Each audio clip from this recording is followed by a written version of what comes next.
di profil Instagram Markus ini kan sudah terkenal sampai jutaan views. Itu waktu kegiatan apa, Gus? Itu kegiatan di rumah sakit. Assalamualaikum warahmatullahi wabarakatuh. Salam. Selamat pagi teman-teman semuanya. Semoga teman-teman semuanya selalu diberikan kesehatan dan teman-teman semuanya selalu senantiasa dalam perlindungan Allah Subhanahu wa Ta'ala. Sebelumnya, perkenalkan saya Syefa Syefa Maudi sebagai host yang akan menemani jalannya acara podcast pada hari ini. Jadi, alhamdulillah kita di sini kedatangan tamu spesial yakni salah satu alumni dari Pondok Pesantren BPUI Tujuh Bulak. Mungkin bisa perkenalan terlebih dahulu. Terima kasih. Assalamualaikum warahmatullahi wabarakatuh.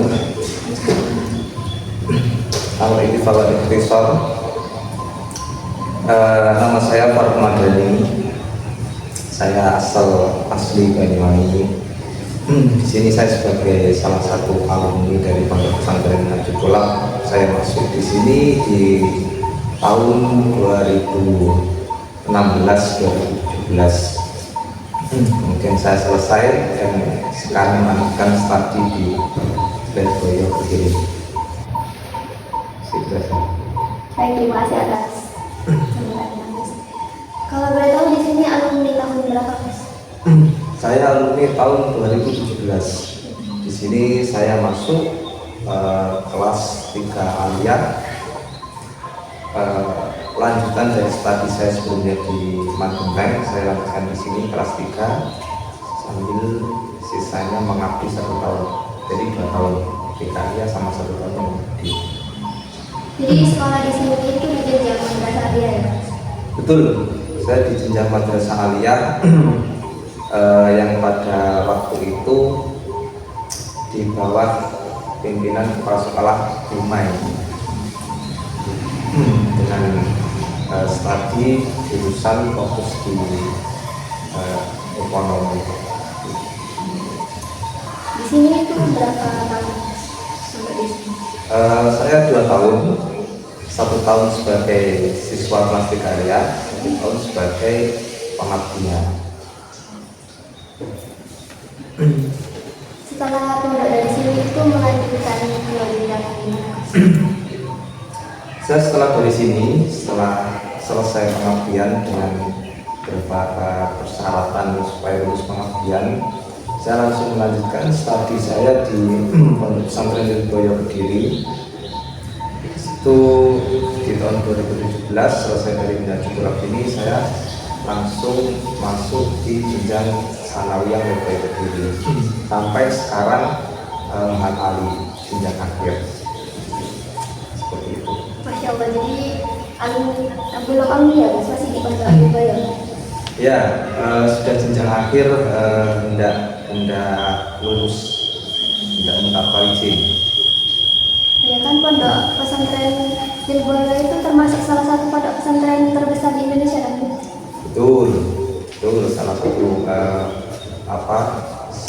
diisi dari seluruh santri Nusantara. Di sini masuk ke pertanyaan yang lebih intens ya, Mas. Iya, silakan. Terus sudah bisa dibilang sudah menjadi santri lama lah, Gus. Menurut Gus ini enaknya menjadi santri itu gimana, Gus? Suka dukanya menjadi santri? Seperti ini ya. Jadi seorang santri itu mereka memang harus merasakan pahitnya belajar di masa muda. Artinya tidak ada istilah santri itu mereka dengan hemat, kemudian hidup dengan santai-santai, tidak ada. Karena masa muda itu memang harus dihabiskan dengan kita bersusah payah merasakan pahitnya mencari ilmu. Kalau di masa muda kita tidak mau mencari pahitnya mencari ilmu, ya maka kita harus siap dengan sengsaranya hidup di masa tua. Akhirnya sebagai santri itu banyak warna ya, banyak warna. Di dalamnya itu dididik moral, di dalamnya dididik agama, di dalamnya dididik sosial, dan banyak hal. Sangat berfaedah. Ya itu gambaran global seberapa seberapa berwarnanya seorang santri dan seberapa pentingnya seorang santri.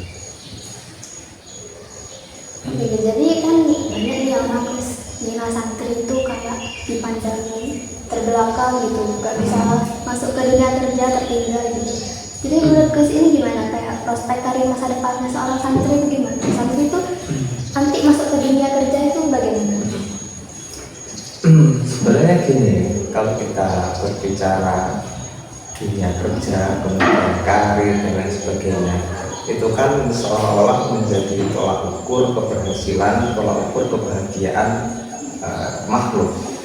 Artinya orang itu menganggap bahasanya ketika karir itu tinggi, kemudian sukses di finansial, itu adalah tolak ukur kebahagiaan. Yang padahal hal tersebut bukanlah sesuatu yang talazum. Bahasanya itu bukanlah sesuatu yang berkaitan. Kebahagiaan tidak ada berkaitannya dengan karir, tidak ada kaitannya dengan keuangan, tidak ada. Akhirnya gini, seorang santri itu mereka dididik dengan aturan agama, dididik dengan metode dari Islam, yang mana Islam itu mengusung konsep supaya kita itu mendapatkan yang namanya kedamaian. Akhirnya gini, seorang santri itu walaupun kok nanti karirnya itu nggak terlalu tinggi banget, atau finansialnya itu nggak begitu maju secara dunia, tapi mereka akan hidup tenang, mereka akan hidup dengan damai, karena mereka tahu sebenarnya kehendak agama, kehendak Allah, kehendak Islam itu mencetak insan itu seperti apa. Akhirnya sangat salah ketika tolak ukur keberhasilan, tolak ukur kesuksesan itu finansial atau karir. Seperti itu. Makanya bagi para santri itu nggak usah khawatir selama kita itu terjun di dunia Islam, selama kita itu membantu dakwah agama, ya maka kebahagiaan, kedamaian hidup itu akan terjamin dari arah manapun. Nggak harus dari finansial, nggak harus dari karir. Terima kasih ya.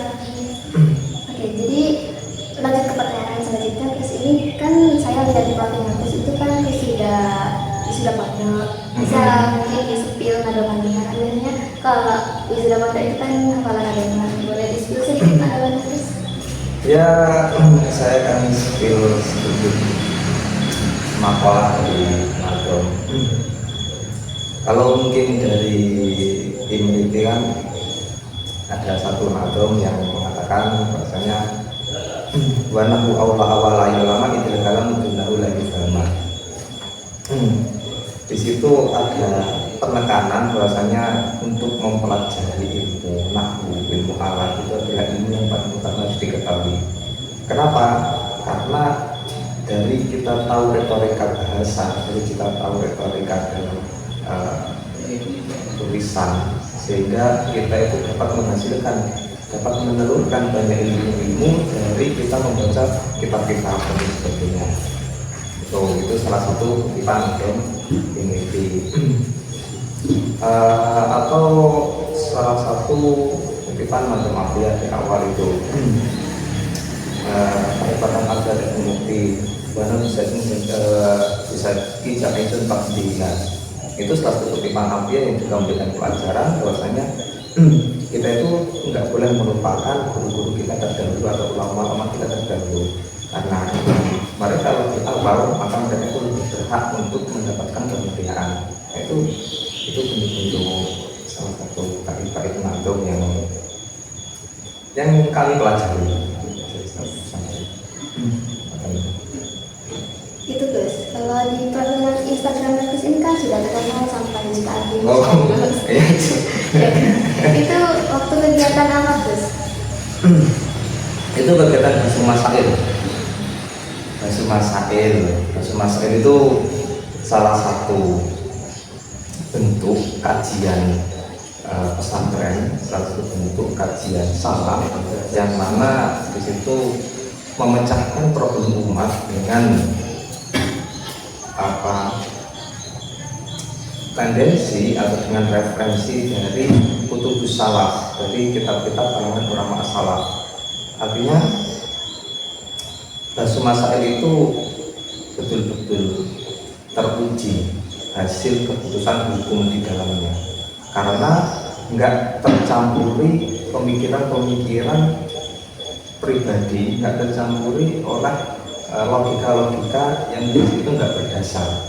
Karena dalam Basu Masail itu dalam memecahkan problem umat itu merujuk pada pemikiran-pemikiran ulama-ulama yang memang kredibilitas mereka sebagai seorang alim. Akhirnya kami ngambil itu dari kitab-kitab karangan-karangan ulama terdahulu, yang mana nanti disesuaikan dengan konteks di zaman ini, yang itu nggak terlepas dari benang merah nanti hasil dari istihad mereka melalui Al-Quran dan Hadis. Nah, akhirnya metode Basu Masail itu metode menurunkan hukum dari pola pikir para ulama yang mereka tuangkan di dalam kitab, diambilkan dari Al-Quran dan Hadis. Kita nggak mengambil dari langsung Al-Quran dan Hadisnya, karena ya namanya Al-Hadis itu mudilatun ilal fiqh. Hadis itu banyak menyesatkan kecuali dari para ahli fikih. Artinya orang-orang yang memang memiliki wilayah, memiliki wewenang untuk mengambil hukum dari hadis itu memang orang-orang yang ahli fikih. Dan itu ulama-ulama terdahulu lah yang kita pakai, karena terjamin kealimannya, kesulitannya, kewirausahaannya. Itu kan di kitab-kitab itu sudah ada penjelasan semuanya terus. Kenapa harus ada Baitul Masail? Gini, dalam Basu Masail itu, jadi dalam kitab fikih itu banyak kasus yang tertuang di dalamnya. Cuma dengan perkembangan zaman ya, permasalahan itu akan selalu muncul. Sementara dalil itu terbatas. Permasalahan itu akan selalu ada, sementara problem maklumat itu akan selalu muncul. Problem selalu muncul dan dalil terbatas. Nah, akhirnya dari Basu Masail inilah, dari dalil yang terbatas itu bagaimana kita mengolah, bagaimana kita mengkorelasikan di konteks zaman sekarang dari pemikiran-pemikiran yang telah tertuang oleh orang-orang ulama terdahulu. Seperti mungkin bisa dicontohkan di zaman sekarang, mungkin ada bentuk mata uang baru ya, seperti kripto dan sebagainya. Nah itu ketika kita mencari hukumnya kan di Al-Quran, hadis kan nggak ada. Di kitab pun juga nanti secara sumber atau secara teks itu langsung menjelaskan kripto itu nggak ada. Nah jadi Basu Masail itu nanti bagaimana apa yang pernah disinggung oleh ulama terdahulu yang sekiranya itu secara bahasanya itu secara manhaj ya, secara manhaj itu tersinggung di dalamnya.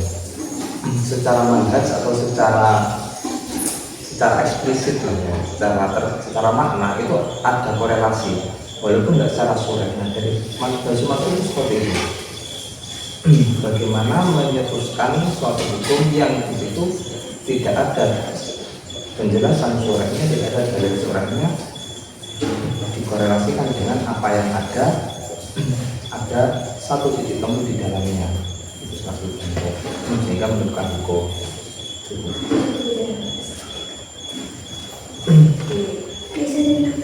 Ya.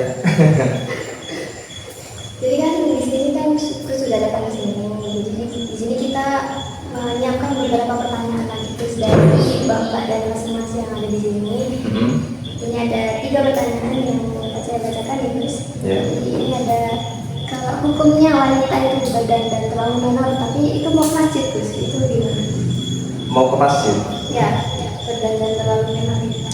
Jadi justru malah wanita yang nanti dia itu berangkat ke masjid kok dengan penampilan yang menggoda atau penampilan yang dapat menimbulkan madinatul fitnah, bahasanya sesuatu madinatul fitnah itu dalam artian mailul qalbi, ada menimbulkan kecondongan perasaan seseorang ketika melihat dia rasa suka.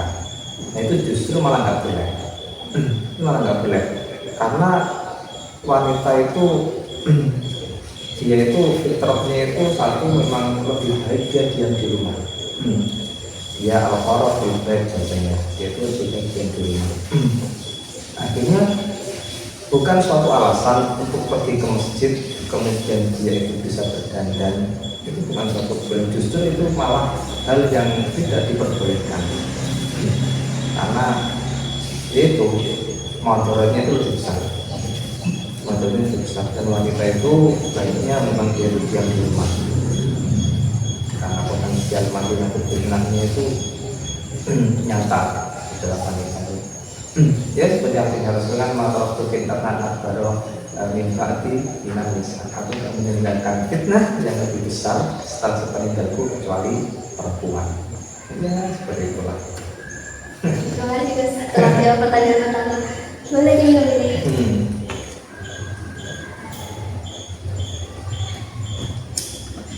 Bisa lanjut? Ya silakan.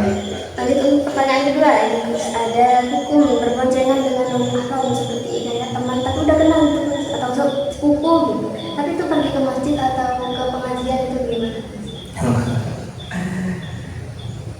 Jelas hal tersebut melanggar peraturan. Artinya hubungan antara laki-laki dan perempuan itu sudah ada batasan dari syarat. Sebenarnya tolak ukurnya itu pokoknya hal-hal yang disebut dapat menimbulkan madinatul fitnah. Madinatul fitnah berarti kecondongan hati yang nanti berkaitan dengan syahwat, dengan nafsu, maka itu harus di stop. Nah, jangankan berboncengan, melihat ataupun khulwat menyendiri berduaan itu sudah hal yang dilarang. Walaupun kalau nanti itu ada syahwat atau enggak, itu sudah dilarang. Kenapa? Karena hal tersebut sifatnya itu potensial. Kalau orang itu sendiri berduaan, itu potensial madinah syahwatnya ada.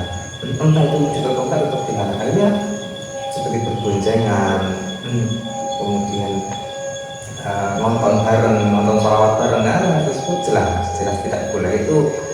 Itu apa ya, mencampur suatu kemaksiatan di dalam unsur peribadatan, itu justru malah apa?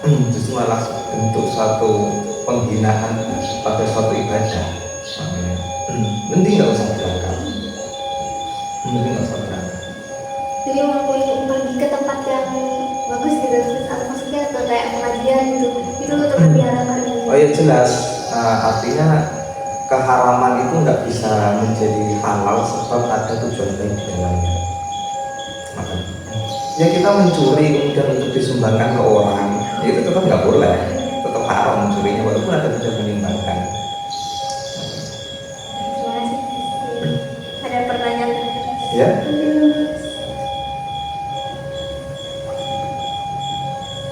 Lanjut ke pertanyaan terakhir. Di sini ada, kan suara wanita itu aurat bagus. Apa hukumnya wanita yang mengaji di depan umum? Kayak di situ ada jamaah laki. Sebenarnya kalau mazhab Syafi'iyah itu suara wanita itu bukan suatu aurat.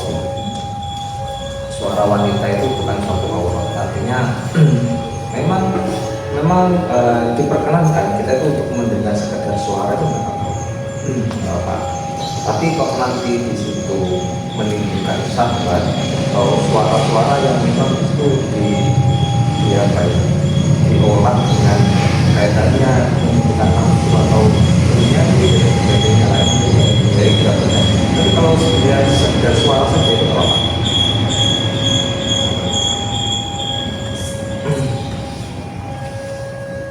Mungkin pertanyaan sudah semua. Sebelum ditutup mungkin ada sepatah dua kata buat pesan buat teman-teman para santri atau gimana bisa disampaikan terlebih dahulu sebelum ditutup. Ya mungkin pesan ini buat diri saya sendiri, buat para santri secara keseluruhan. Kita itu adalah pejuang. Kita adalah pejuang. yang mana apa yang kita perjuangkan itu bukan lagi berkaitan dengan uang, bukan lagi berkaitan dengan finansial, bukan lagi berkaitan dengan kesuksesan karir, bukan. Tapi kita itu berjuang untuk ihya'i kalimatillah, menghidupkan kalimat Allah. Kita itu berjuang untuk menolak kebodohan, dan itu perjuangan yang memang sangat berat. Jadi bagi para santri nggak ada istilah